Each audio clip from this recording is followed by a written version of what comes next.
یہ عقیدتوں کے پھول پیش کرنے کے بعد آپ کی یہ محفل پاک ہے، حضرت عثمان ذو النورین، اس حوالے سے یہ محفل پاک منصوب ہے۔ حضرت علامہ ابن اسیر نے اسد الغابہ فی معرفت الصحابہ کے اندر، اور تاریخ الخلفاء میں امام سیوطی نے، اور امام سیوطی کوئی چھوٹا آدمی نہیں ہے جس کو 72 مرتبہ جاگتے ہوئے حضور کا دیدار ہوا دنیا، اسے امام سیوطی کہتی ہے۔ حضرت امام سیوطی نے تاریخ الخلفاء کے اندر اور حضرت علامہ ابن اسیر نے اسد الغابہ کے اندر یہ چیز بیان فرمائی کہ روایت مولا علی کی ہے، اور مولا علی فرماتے ہیں کہ میرے کریم نبی صلی اللہ علیہ وآلہ وسلم نے جب حضرت سیدہ رقیہ کا نکاح حضرت عثمان سے فرمایا، اور غزوہ بدر کے دن جب حضرت سیدہ رقیہ کا وصال ہو گیا، حضور کریم نبی صلی اللہ علیہ وآلہ وسلم واپس آئے تو تدفین ہو رہی تھی، تو اس کے بعد حضرت عثمان غمگین رہنے لگے۔ جب پوچھا گیا تو فرمایا کہ رسول کے خاندان سے جو مجھے قربت کا ایک سلسلہ ملا تھا وہ اب ظاہری طور پر منقطع ہو چکا ہے۔ تو حضور کریم نبی صلی اللہ علیہ وآلہ وسلم نے اپنی دوسری بیٹی حضرت سیدہ ام کلثوم کا نکاح حضرت عثمان سے فرما دیا۔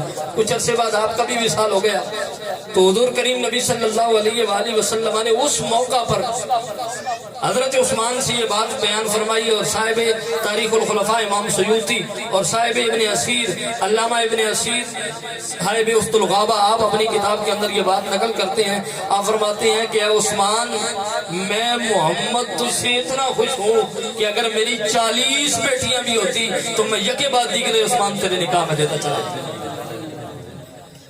آپ اندازہ لگائیں حضور کریم نبی صلی اللہ علیہ وآلہ وسلم کی ایک بات میرے ذہن کے اندر آ گئی، میں عرض کر دیتا ہوں۔ حضور کریم نبی صلی اللہ علیہ وسلم کی یہ شان ہے کہ حضور کریم نبی صلی اللہ علیہ وآلہ وسلم کا مقام سمجھنے سے پہلے میں دوسرے پارے سورہ بقرہ کی طرف آپ کو لے کر جاتا ہوں۔ قرآن مجید کے اندر ایک تابوت کا ذکر ہے۔ الحمدللہ تعالی ہم تابوتوں کا ذکر کرتے ہیں، لیکن ان کا جن کا قرآن کے اندر ہے تابوت کا ذکر ہے، اور اس تابوت کے حوالے سے قرآن مجید میں یہ بات موجود ہے کہ اس کو تحمل الملائکہ فرشتے اٹھا کر پھرتے ہیں۔ اس تابوت کی یہ شان ہے کہ تحمل الملائکہ فرشتے اس کو اٹھا کر پھرتے ہیں۔ اب اس تابوت کے اندر ہے کیا؟ پیغمبر کی دستار ہے، حضرت ہارون علیہ السلام کی، موسیٰ علیہ السلام کا عصا ہے، تورات کی کچھ تختیاں ہیں، اور نالین موسیٰ علیہ السلام ہے۔ بات کو سمجھیے گا، وقت اتنا نہیں ہے، فوراً منزل تک پہنچیں گے۔ نالین موسیٰ علیہ السلام اس صندوق کے اندر ہیں، اور صندوق کی یہ شان ہے کہ تحمل الملائکہ فرشتے اس کو اٹھا کے پھرتے ہیں۔ یا اللہ، اتنی بڑی شان کے مالک وہ نالین کہ جس کو فرشتے اپنے سر پہ اٹھا کر پھرتے ہیں، وہی نالین جب وادی طور سینا کی طرف بڑھتے ہیں تو رب کا قرآن کہتا ہے فَخْلَعْنَا عَلَيْكَ إِنَّكَ بِالْوَادِ الْمُقَدَّسِ طُوًى، موسیٰ اب یہ نالین اتار دیجئے، کیونکہ آپ جس وادی کی طرف بڑھ رہے ہیں اسے وادی طور سینا کہا جاتا ہے، یہ وادی مقدس ہے۔ پتہ چلا وہی نالین ہیں، طور سینا کی وادی پہ اتروا دیے جاتے ہیں۔ جو طور سینا کی وادی پہ نالین اتروائے جا رہے ہیں، ان نالین کا یہ مقام ہے کہ اس کو فرشتے اپنے سر پہ اٹھا کر پھرتے ہیں۔ اب ذہن کے اندر سوال آتا ہے کہ اگر یہ نالین موسیٰ کا مقام ہے تو نالین محمد کی عظمت کا عالم کیا ہوگا؟ تو محدثین سے آپ سنتے رہتے ہیں، مفسرین کرام نے اس چیز کو بیان کیا کہ مصطفیٰ کے نالین کی عظمت کا یہ عالم ہے کہ رب کا عرش نیچے رہ جاتا ہے، معراج کی رات مصطفیٰ کے نالین اوپر چلے جاتے ہیں۔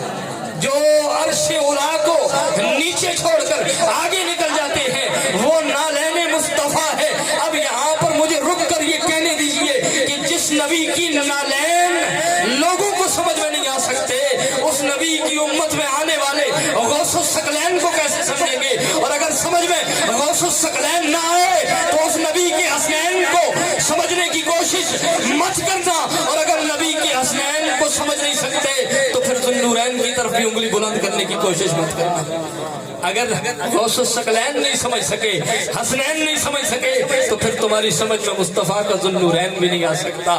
دوستان محترم، اعلیٰ حضرت نے یہی بات کی تھی کہ نور کی سرکار سے پایا دوشالہ نور کا، او مبارک ذو النورین تجھ کو جوڑا نور کا۔ اب حیرانگی کی بات ہے جس کی وجہ سے عثمان ذو النورین، نورین تسنیہ کا صیغہ ہے، دو نوروں والا، والا جس کی وجہ سے عثمان ذوالنورین بن رہے ہیں، دنیا اس کو نور تسلیم نہیں کرتی۔ مصطفیٰ کو نور کہا جائے تو تن بدن میں آگ لگ جاتی ہے، لیکن جس کے صدقے سے عثمان ذوالنورین بن رہا ہے، اس مصطفیٰ کو ذوالنورین ماننے میں کیا تمہیں تکلیف ہوتی ہے؟ دوستان محترم، حضرت عثمان مولا کائنات فرماتے ہیں، حضور نے فرمایا کہ اگر میں محمد کی 40 بیٹیاں بھی ہوتی تو میں یکے بعد دیگرے عثمان کے نکاح میں دیتا چلا جاتا۔ اور ڈاکٹر صاحب بیان کر رہے تھے کہ یہ خاصہ ہے حضرت عثمان غنی کا۔ خاصہ وہ چیز ہوتی ہے، علماء جانتے ہیں کہ جو جس میں پایا جائے اس کے غیر میں وہ نہیں پایا جاتا۔ تو حضرت عثمان کا یہ مقام ہے، یہ شان ہے کہ آدم علیہ السلام سے لے کر نبی خاتم تک کوئی ایسا شخص نہیں ہوا کہ جس کے نکاح میں نبی کی 2 بیٹیاں یکے بعد دیگرے آئے ہوں۔ پہلوں میں بھی اگر نظر آتے ہیں تو عثمان نظر آتے ہیں، بعد والوں میں بھی اگر نظر آئے ہیں تو عثمان نظر آئے ہیں، اور قیامت تک اگر نظر آنے ہیں تو ذوالنورین کی صورت میں عثمان ہی نظر آئیں گے، کیونکہ یہ شان ہے۔ مجھے ایک بندہ کہنے لگا کہ جی مولا علی کی بڑی شان ہے، میں کہا جی مان گئے آسی تو منتے ہیں، ساڑھا کڑا انکار ہے؟ میں نے کہا مانتے ہیں، اس لیے جی کہ وہ حضور کے گھر میں شیرے باندھ کے گئے ہیں، اس لیے ان کی بڑی شان ہے۔ میں نے کہا مانو جو مصطفیٰ کے گھر شیرے باندھ کے گیا ہو اس کی بھی بڑی شان ہے، اور جو مصطفیٰ کے گھر 2 بار شیرے باندھ کے گیا ہو اس کی بھی بڑی شان ہے۔ اور یہاں تک رکتے نہیں ہیں، جو مصطفیٰ کے گھر شیرے باندھ کے گئے ہیں ان کی بھی بڑی شان ہے، اور جن کے گھر مصطفیٰ شیرے باندھ کے گئے ہیں ان کی بھی بڑی شان ہے۔ جن کے گھر مصطفیٰ شیرے باندھ کے گئے ہیں ان کی بھی بڑی شانیں ہیں۔ تو دوستان محترم، حضرت عثمان غنی رضی اللہ تعالیٰ عنہ کے حوالے سے جتنی باتیں کی جائیں اتنی کم ہیں۔ ابن عساکر نے حضرت مولا کائنات علی المرتضیٰ شیر خدا کے حوالے سے لکھا ہے، چونکہ بات بھی میں مولا کائنات کس لیے کر رہا ہوں کہ لوگوں کو انکار کرنے کی گنجائش نہ رہے۔ مجھے ایک بندہ کہنے لگا جی یہ آج کا دن عید کا دن ہے تو مولا کائنات کی ولایت کا اعلان ہوا تھا، تو میں نے کہا ہم دل و جان سے مولا کائنات کی ولایت کو بھی تسلیم کرتے ہیں، اور اس سے بڑھ کر کسی مومن کو خوشی ہو ہی نہیں سکتی، اور جس کو نہ ہو وہ مومن ہو ہی نہیں سکتا۔ من کن تو مولا ہو فہذا علی مولا ہو، اس کی خوشی اگر کسی مومن کو نہیں ہے تو پھر کس کو ہے، اور جس کو نہ ہو پھر وہ مومن کہلانے کا حقدار نہیں ہے۔ تو کہنے لگا پھر یہ دن کس طرح گزارے؟ میں نے کہا میں اور تو کچھ نہیں کہتا، اس طرح کہہ دیتا ہوں کہ جیسے یہ دن مولا علی نے گزارا ہے ویسے گزارا۔ جیسے یہ دن مولا 18 ذی الحج کی تاریخ ہے، شہادت عثمان غنی ہوئی ہے، مولا کائنات علی المرتضیٰ کی جو کیفیت ہے اس کیفیت کو دیکھ کر اگر ذرے برابر بھی مولا کائنات کی محبت دل کے اندر باقی ہے نا، تو پھر ایمان کے ترازو پہ یہ بات تول کر اس کو سمجھنا کہ یہ دن جیسے مولا حسن نے گزارا ہے، مولا حسین نے گزارا ہے، مولا علی نے گزارا ہے، ایسے یہ دن گزارا ہے، ایسے یہ رات گزارنی چاہیے۔ ہمیں مولا کائنات علی المرتضیٰ کی عظمت کا اعتراف ہے، ہم مولا کائنات کے ان اٹھے ہوئے ہاتھوں کو دیکھتے ہیں، لیکن اللہ تعالیٰ نے اہل سنت کو دونوں آنکھیں عطا فرمائی ہیں، ہم ایک آنکھ سے دیکھنے والے نہیں ہیں، ہم وہ غدیر خم کے موقع پر علی کے اٹھے ہوئے ہاتھ بھی دیکھ رہے ہیں، اور ہم مسجد نبوی میں فاروق اعظم اور ابو بکر صدیق کے اٹھے ہوئے ہاتھ بھی دیکھ رہے ہیں۔ حضور فرما رہے ہیں ہاکذا نبعث الی یوم القیامہ، ہم قیامت کے دن اسی طرح اٹھیں گے۔ اگر وہ اٹھے ہوئے ہاتھ یاد ہے تو مسجد نبوی کے اٹھے ہوئے ہاتھوں کو کیوں بھول جاتے ہو؟ اس لیے میں نے کہا ہے کہ ہم نے جس کو بھی دیکھا ہے نسبت مصطفیٰ کی وجہ سے دیکھا۔ تو حضرت ابن عساکر نے مولا کائنات کے حوالے سے لکھا کہ حضرت مولا کائنات سے پوچھا گیا کہ عثمان کو ذوالنورین کیوں کہتے ہیں؟ کوئی اور تشریح کرتا تو پھر انکار بھی کیا جا سکتا۔ مولا کائنات نے کہا اس لیے، صاحب تاریخ الخلفاء نے اس چیز کو لکھا، مولا کائنات فرماتے ہیں اس لیے کہ آپ کے نکاح میں مصطفیٰ کی 2 بیٹیاں یکے بعد دیگرے آئیں، اس لیے عثمان کو ذوالنورین کہا جاتا ہے۔ بس آخری بات کر کے میں اپنی بات کو سمیٹ رہا ہوں چونکہ وقت اتنا نہیں ہے۔ حضرت مرہ بن کعب رضی اللہ تعالیٰ عنہ حضور کے صحابی راوی ہیں، مشکات شریف کے اندر بھی حدیث پاک موجود ہے، ابن ماجہ شریف اور ترمذی شریف 2